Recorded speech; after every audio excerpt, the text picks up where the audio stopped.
Righty then, the World Cup has come to its conclusion. And as always, we learned some stuff. What did we learn? Well, we learned very specific things. And specifically, we learned 5 things. So here's 5 things that we learned at the World Cup.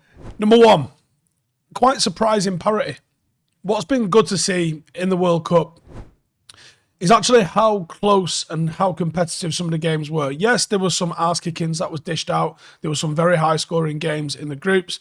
But the fact that that final group stage game, there were so many teams, so many groups actually where all 4 people could have qualified in the final game, shows you that actually there was some parity there and there was a hell of a lot of competitiveness. And we've seen multiple shocks and surprises. Obviously, we had Saudi Arabia beating Argentina. We had Japan that beat Germany. Morocco beat Portugal and Belgium. And the underdogs gave a real good account of themselves. And there was a lot of tactical, a lot of effort. And it was interesting to see, just from a pure football side of things, some of the things that were working, some of the things that weren't working, and just how some of the smaller nations conducted themselves and actually managed to get the results was fascinating to watch. Been a good advert for the lesser known nations. I think Morocco really sort of flew the flag for that in a lot of different ways. Unpredictability is what makes football the sport that it is. And compared to the major American sports and even rugby in the UK, and to a lesser extent cricket, one of the things with football that makes it such the sport that it is because it's a low-scoring sport. You will see 0-0s. You will see 1-0s, 2-1s, 1-alls. And because of this such a low frequency of the scores going in, the chances of upsets massively increase. If you can go 1-0 up an hour into a game that's been really, really tight against a team that's a lot better than you, your chances of holding on for that 1-0 are pretty good. Your chances of probably not losing that game are very, very good. The opportunity with only 30 minutes to go for an opposition who hasn't been able to score for 60 minutes against you, actually getting over the line and scoring twice in that final 30 minutes is pretty low.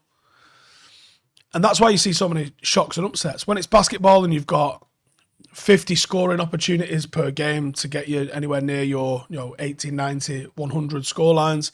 American football, where there's so many scoring opportunities, the better team, the more consistent team is going to score. If you're scoring 50, 60 times, you would expect the better team to just edge you out over the course of that. Their quality will kind of rise to the top over the course of all of that.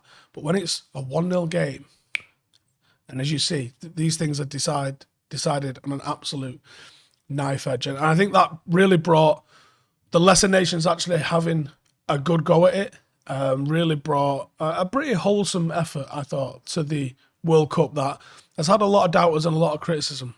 But on the pitch, it's been brilliant.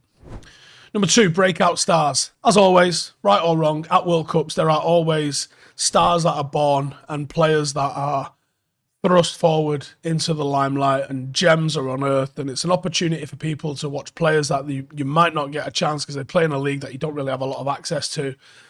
And you get a lot of talented players that have been flying under the radar at low-profile clubs, and now you get to see them alongside players that and you know the level of, and you're like, actually, they're not too far away. Players can end up bagging themselves a move on the back of a World Cup, especially when the January window is like right there, and put themselves in a shop window. But I'm going to say for the breakout players, some unknowns that have probably really took a step forward. I think Juranovic for Croatia, obviously Celtic as well. He's had a hell of a showing. Sutar, Australia, he's at Stoke. He's had a good one. Livakovic, he's really put himself forward. I think he's been one of the standouts, actually. He's at Dinamo Zagreb. Unahi, I would say a lot of people have been high on him from Morocco and Angers. Rita Dome for Japan. Freiburg, he's done bits as well. And Abdulhamid for Al Hilal and Saudi Arabia. Good performances, and those are the ones that have completely come out of nowhere, I would say, and shown it. But there's also players that we kind of knew about. Amrabat has become a Tottenham target on the back of this. They've seen the rising hype of the likes of Cody Gakpo, Jude Bellingham, Enzo Fernandez, Goncalo Ramos. There's been so many players that have definitely just put themselves in the shop window for a big move. And even players like Guardiola, who we knew about going into this, has just added zeros to his value ahead of any window. So that's been really fun to watch. Number 3, heightened emotion. Now, my personal belief is that the World Cup is a lower standard than the Champions League, but it might be an increased pressure because you have the entire nation united, which you don't have behind any one singular club.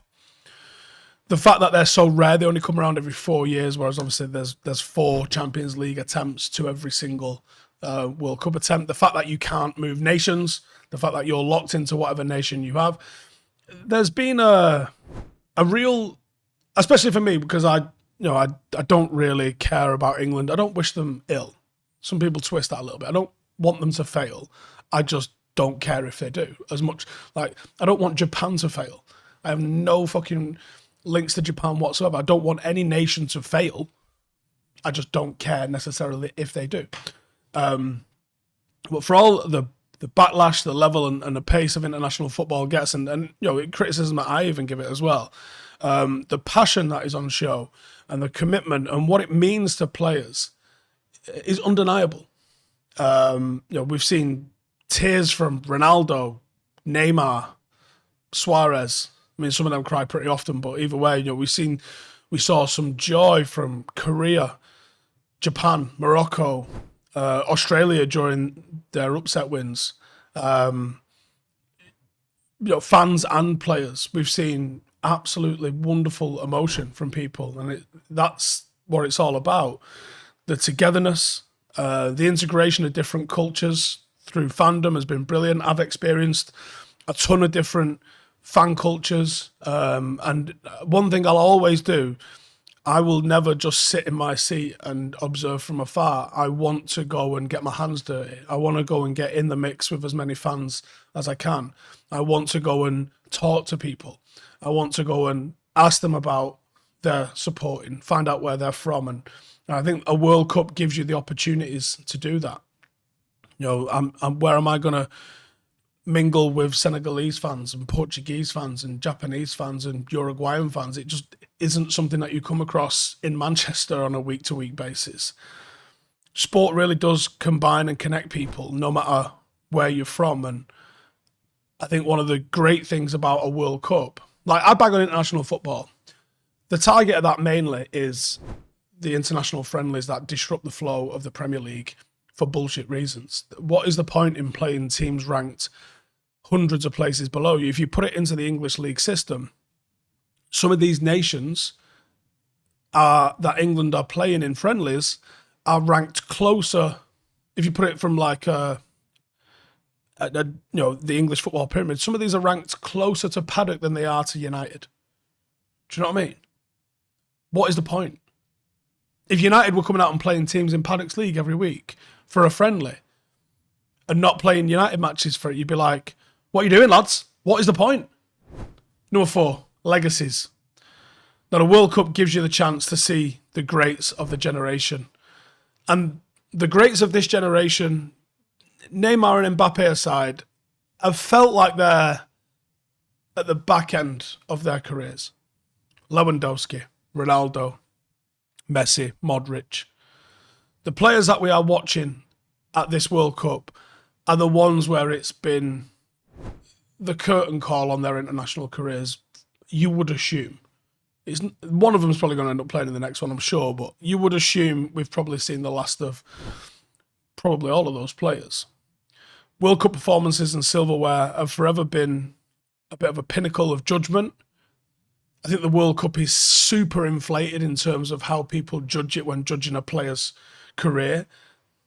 There's so few chances to make your mark at a major international tournament, but it is a huge part of people's legacy. And you think of footballing greats, and a lot of them have got that moment of what they did at a World Cup, even if that doesn't include winning it. And there's a huge price to pay for not showing up. Messi winning it means he joins Maradona on a pedestal. The fact that Messi hasn't been put on that pedestal in Argentina just yet probably shows the unfathomable love that Argentina had for Maradona. But the feat in the performance and in the actual doing of the winning of the World Cup strengthens the case that Lionel Messi might be the greatest player that has ever played football. And it's mad to think that it took 6-7 games in a World Cup to do that. He plays more in the average month domestically and in the Champions League. But being victorious across these 6-7 matches, adding the one bit of silverware that I don't actually know if this is the case, but it feels like he wants the most. We have seen Lionel Messi more emotional, more aggressive, more argumentative with referees in these 7 games than we have ever. And to me, that sort of highlights the pressure that was underneath him. And I think him in doing this now, in becoming the world champion, it's going to be very interesting to see what he does next. I wouldn't be shocked if he retired. But I think there's another chapter to be written. And number 5, my Qatar experience. I came into this fully open-minded. I'm out here working with the 5 team and with Rio. So there is nobody telling me what to say. Nobody telling me how to report what I see. And there was some rumours on the very first day, the opening day of the World Cup, that there was problems, there was a crush, there was all sorts of stuff. It turned out not to be the case. And I think that shows why you don't just report things. Sometimes there's a desire to be first, which is greater than the desire to be right. And the implications of what we potentially were reporting on, and we recorded stuff contemporaneously at the site thinking something was happening. We were talking to people who were saying stuff was happening, but they was too far back to actually see anything. And eventually we got to the bottom of it and it was overcrowded, but there was no one injured. It could have been very dangerous for us to report something as we were being told it, because there were people coming and telling us that was what was happening. And they were incorrect. No, and when you drill down into where they'd heard it, there was like, oh, the guy over there said it. Okay, cool. So there is a responsibility not just to parrot anything that you hear. And that goes with a lot of things, domestically with United and everything. You can't just parrot what you hear. You have to check the sources a little bit. But like I said, no one's out here telling me what to do. I suspect there was paid fans after the poor showing in a few of the group games where there were quite a lot of empty seats. I do suspect that there was paid fans. They all seem to be wearing the same sort of knockoff jerseys of whichever nation. They all seem to be given flags and everybody sort of had the same hat. And there was people that was writing reports saying that people were being paid and given free tickets to attend games. Wouldn't surprise me. And I suspect that was the case. Now, I think that's less the case as you get to the knockouts, because finding difficult is actually very, very difficult. But I suspect in some of the group stage games, that probably was the case. Qatar as a place, I've been very disappointed in the lack of culture, genuine, authentic culture of Qatar. There is none. I think the closest we got to culture is that they like falcons. And there seems to be a bit of a tradition of using falcons and a status attached to the falcons. And we did some stuff with Rio and actually got bit by a falcon as well. But there are no old buildings. The souk, I remember walking around the souk and one of the first few days, and I'm looking around it going, is this old?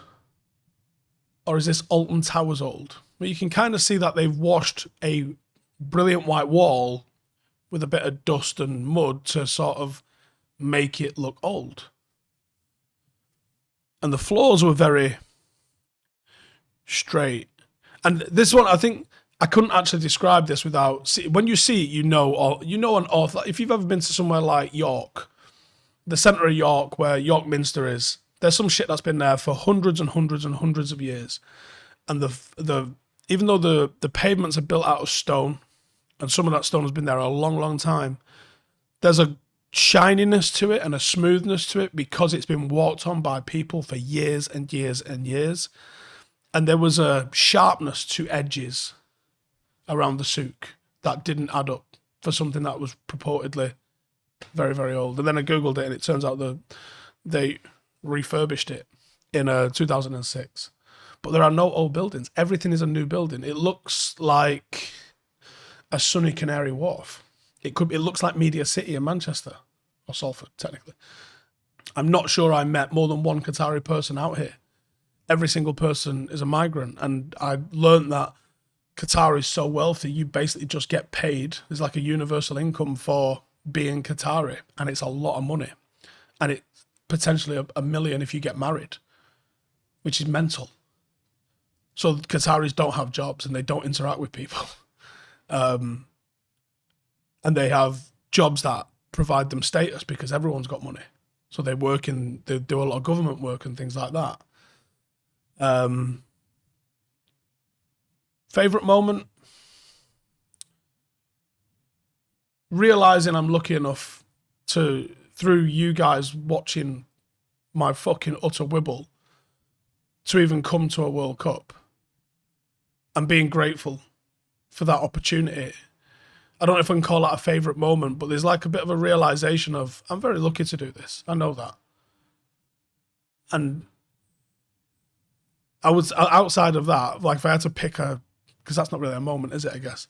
If I had to pick a moment, it was after we'd done the June buggy stuff. I think I've shown it in one of the vlogs where we're just watching the sunset over the sea. And I was like, this is cool. I don't often get a chance to just sit and do nothing and not have my head in my phone or on a computer or whatever. And just, we had 40, 50 minutes of doing nothing. Just sit here and just watch the sun go down. That was probably my favourite moment. I've literally met a who's who of strikers that United should have signed. Maybe surprised at how chill R9 was. And actually observing him for a few hours when I was at the paddle event, every single person left there with a photograph with R9. Every single person. And I'm talking the other legends were getting photos with him. He is a class apart out here. He is put on a pedestal that the others can't even see, let alone get to. But just the overall experience has been fucking phenomenal. And I'm very excited that I get to have an input into the sort of things that Five can do for the Euros and the following World Cup. And I'm going to hopefully deliver what I've been asked to do and come up with schedule, content plans and ideas that actually take it to that level. I think we can be very happy with what we've done, but you can never just rest on your laurels. And I think there was things that we probably should have done that there wasn't time to organise. We have a really small team. And when you see what some of the other teams are working with, and not just broadcasters, but there's other sort of social media companies that are out here, the teams that they've got are fucking enormous. So, yeah, I think we're proud of what we've done. My personal channel, I'm for Five, and very grateful for the opportunity to come out here, and I've absolutely enjoyed it. But I am ready to come home now. Let's get the proper football back on the cards, eh? Starting with the League Cup. Cheers. See you in a bit. Hey, thank you for watching the video. If you are new around these parts, then don't forget to subscribe. My channel is proudly supported by my community on Patreon. If you'd like to get a little bit of extra content, a Discord group, meetups, five-a-side games, weekly podcasts, behind the scenes, and even an occasional bit of transfer news as and when I get it, then for the price of a pint, you can show your appreciation for the content that we make and get some goodies for doing so as well. Check the link in the description or click the button right here. You'll also find all of my socials here too if you want to follow me on any of those platforms. Nice one.